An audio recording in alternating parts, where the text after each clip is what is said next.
তিনি ভারতে গিয়েছিলেন, আমাদের ইমিগ্রেশন এবং ভারতের ইমিগ্রেশন পার হয়ে যথাযথভাবে গিয়েছিলেন। তার ফ্যামিলির থেকে আমাদেরকে জানানো হয়েছিল যে তার যাওয়ার পরে তার কোনো খোঁজখবর পাচ্ছে না। আমরা এই জিনিসটা আমাদের কাছে যে আসছে স্বরাষ্ট্র মন্ত্রণালয় আমরা জানি, এবং আমাদের সব গভর্নমেন্ট এজেন্সিগুলো এটা নিয়ে কাজ করছে।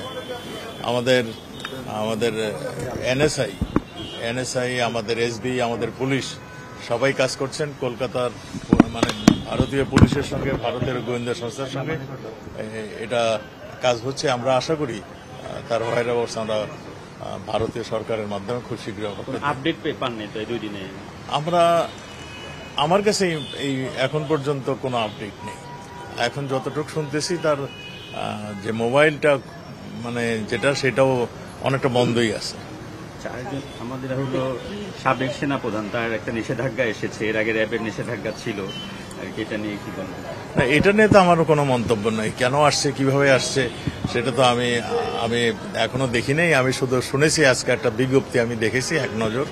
এটা আরো ডিটেল না হলে আমি আপনার প্রশ্নের উত্তর দিতে পারবো না। একটুখানি কি বিব্রত আমরা এই ব্যাপারগুলোতে আমাদের তো মানে কূটনৈতিক সম্পর্ক তো বেশ ভালোই চলতেছে।